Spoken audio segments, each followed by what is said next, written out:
नमस्कार। आज का वीडियो का मुख्य विषय है कि दशमेश का शुभाशुभ फल कैसा होता है। ध्यान से देखिए, दशम स्थान के स्वामी का लग्न आदि से विभावों में, लग्न आदि द्वादश भावों में शुभ और अशुभ फल कैसे होता है, इस बारे में हम चर्चा करेंगे, अध्ययन करेंगे, देखेंगे। तो देखिए, लिखा हुआ है लग्न के बारे में। दशमेश सबसे पहले मैं बता दूं कि दशमेश अर्थात दशम स्थान का स्वामी सूर्य हो या चंद्रमा हो या मंगल हो या बुध हो या बृहस्पति हो, शुक्र हो, शनि हो, इन सातों में कोई भी दशम स्थान का स्वामी हो। लग्न कोई जरूरी नहीं मेष लग्न हो, मेष लग्न हो, वृक लग्न हो, मिथुन लग्न हो, कर्क लग्न हो, सिंह लग्न हो,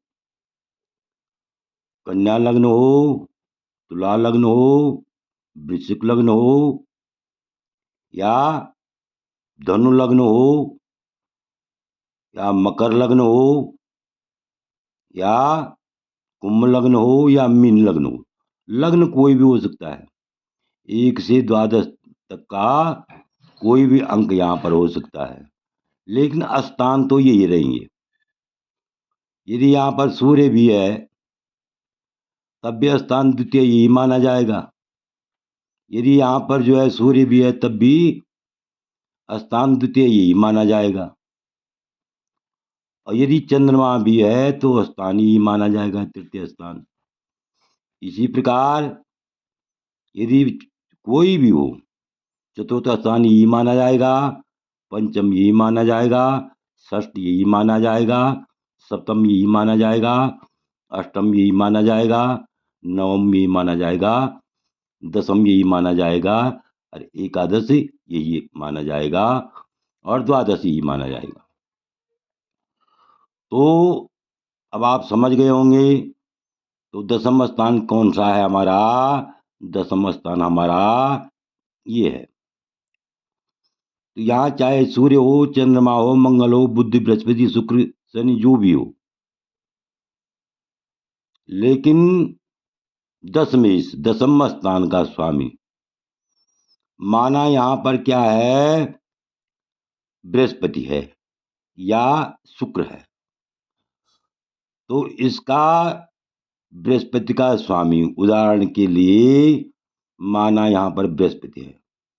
तो देखिए लिखा हुआ है, दशमेशी सुखी कीवा ज्ञानवान सच सहज विक्रमी गुप्त देवार्चन रतो धर्मात्मा सत्य संयुक्त है। अर्थात जिसके जन्म समय में, जन्म काल में दशमेश, चाहे कोई भी ग्रह हो, यहाँ पर इसका स्वामी जन्म काल में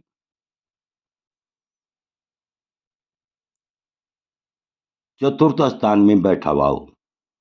कहाँ बैठा हुआ हो? दशमेश दसम स्थान का स्वामी यदि चतुर्थ स्थान में बैठा हुआ हो तो वह मनुष्य क्या होता है? ज्ञानवान होता है, पराक्रमी होता है, गुप्त रूप से देवताओं का पूजन करने वाला होता है, सत्यनिष्ठा से तहे दिल से देवताओं का उपासक होता है, धर्मात्मा होता है और सत्यवादी होता है। अर्थात यदि दशमेश जो है चतुर्थ स्थान में बैठा हुआ है, माना यहाँ पर बृहस्पति, यहाँ पर जो है माना यहाँ पर 9 का अंक है, 9 का अंक है यहाँ पर माना, अर्थात धनु, या 12 का अंक है अर्थात मीन राशि। तो यदि जो है यहाँ पर 9 या 12 अर्थात धनु या मीन राशि हो, तो इसका चतुर्थ स्वामी यदि यहाँ क्या बैठा हुआ है, बृहस्पति बैठा हुआ है, तो धनु और मीन का स्वामी कौन हो गया, बृहस्पति। तो बृहस्पति बैठा हुआ है, तो वह ऐसा जातक क्या होता है, ऐसा जातक धनवान, ज्ञानवान, पराक्रमी, गुप्त रूप से देवताओं का पूजन करने वाला और धर्मात्मा होता है। अब देखिए, ये तो आप चतुर्थ अर्थात चतुर्थ भाव में यदि दशमेश बैठा हुआ है, तो यह बहुत उत्तम माना जाता है, उत्तम फल देता है। अब देखिए आगे लिखा हुआ है, कर्मिश्चाष्टमे यस्य चिंतायुक्तो भवेत् नरः धनादिकम सुखम मध्यम शरीरम कष्ट संयुतम। जिसके अष्टम स्थान में, अष्टम भाव में, सीधा चतुर्थ से कहाँ आए हम, अष्टम में आए, तो अष्टम स्थान में कौन, दशमेश बैठा हुआ है। वह मनुष्य हमेशा क्या होता है, चिंता से युक्त होता है, धन आदि के सुख से मध्यम रूप अर्थात धनीन भी होता है और हमेशा कष्टी रहता है, हमेशा कष्टी रहता है, बीच बीच में बीमार होता रहता है। अब आगे देखिए, दशमी से सुबेलाभि धनवान पुत्रवान भवित सर्वदा हर्ष संयुक्त है सत्यवादी सुखी न रहे। जिसका दशमेश नवम स्थान में बैठा हुआ है, दसम स्थान का स्वामी कहाँ बैठा हुआ है, नवम स्थान में बैठा हुआ है, नवम भाव में बैठा हुआ है, वह मनुष्य धनवान, पुत्रवान और हमेशा हर्ष से युक्त, सत्य बोलने वाला तथा हमेशा सुखी रहता है। अब आगे देखिए, दशमी से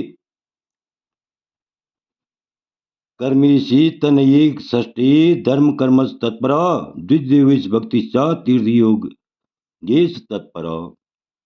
जिसके जन्म काल में, जन्म समय में दशमेश जो है पंचम भाव में बैठा हुआ हो, कहाँ बैठा हुआ हो, दशमेश पंचम भाव में बैठा हुआ हो, तो वह मनुष्य धर्म कर्म में लगा रहता है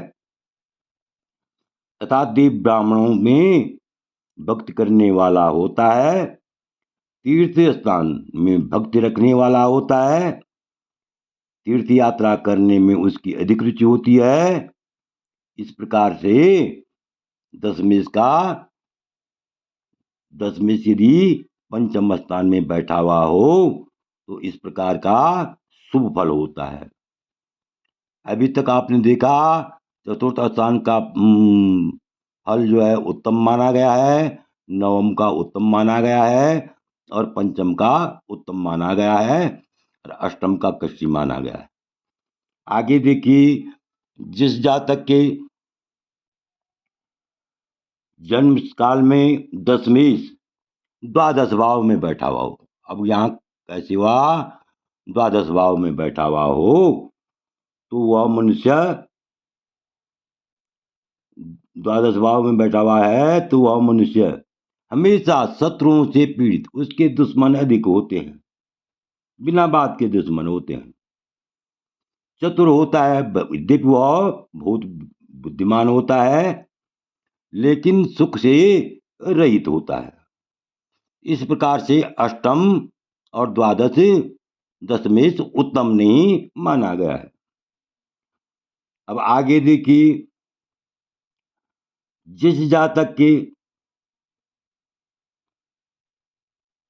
का दसमाधिपति लग्ने कविता गुण संयुक्त है, बाले रोगी सुखी पंचादर्थ है वृद्धि दिने दिने, पश्चादर्थ है वृद्धि दिने दिने, अर्थात जिसके जन्म काल में दशमेश लग्न में बैठा हुआ हो, कहाँ बैठा हुआ हो, लग्न में बैठा हुआ हो, तो ऐसा जातक लग्न में बैठा हुआ हो, वह मनुष्य उसकी काव्य रचने की, उसमें काव्य रचने की क्षमता होती है, लेखक होता है, बाल्यकाल में रोगी होता है, बचपन में कष्टी भी होता है, किंतु पीछे सुखी होता है, अत्यंत सुखी होता है, और प्रतिदिन उसके धन की वृद्धि होती है।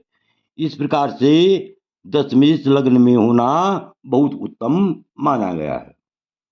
अब देखिए, जिसके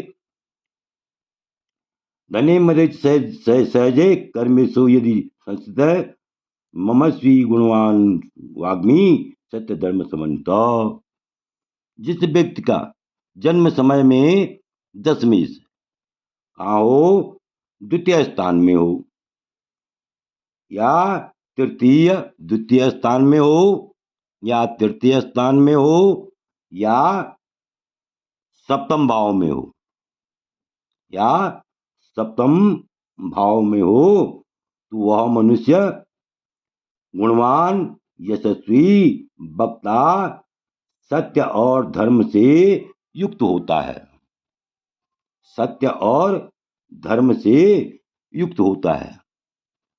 तो अब कौन रह गया, एकादश। जिस व्यक्ति का एकादश स्थान में दशमेश बैठा हुआ, तो उसका फलादेश कैसे होता है, देखिए, एकादश स्थान में लाभी सी संस्कृति लाभी सा वाग्मी जायते ध्रुवम पांडित्यम कविता से वर्धती च दिना दिना, दिने दिने। जिस व्यक्ति का जन्म काल में इस प्रकार से जो है एकादश स्थान में दशमेश बैठा हुआ हो, तो ऐसा जातक पांडित्य का से युक्त होता है, और धनवान होता है, भाग्यवान भी होता है, और उसको राज्य सुख की प्राप्ति होती है। आशा है कि आपको यह वीडियो अच्छा लगा हो। यदि आपको यह लगा होगा, यदि आपको यह वीडियो अच्छा लगा हो, तो पसंद आया हो, तो अवश्य मेरे चैनल को लाइक करें, सब्सक्राइब करें, शेयर करें। वीडियो देखने के लिए बहुत बहुत धन्यवाद।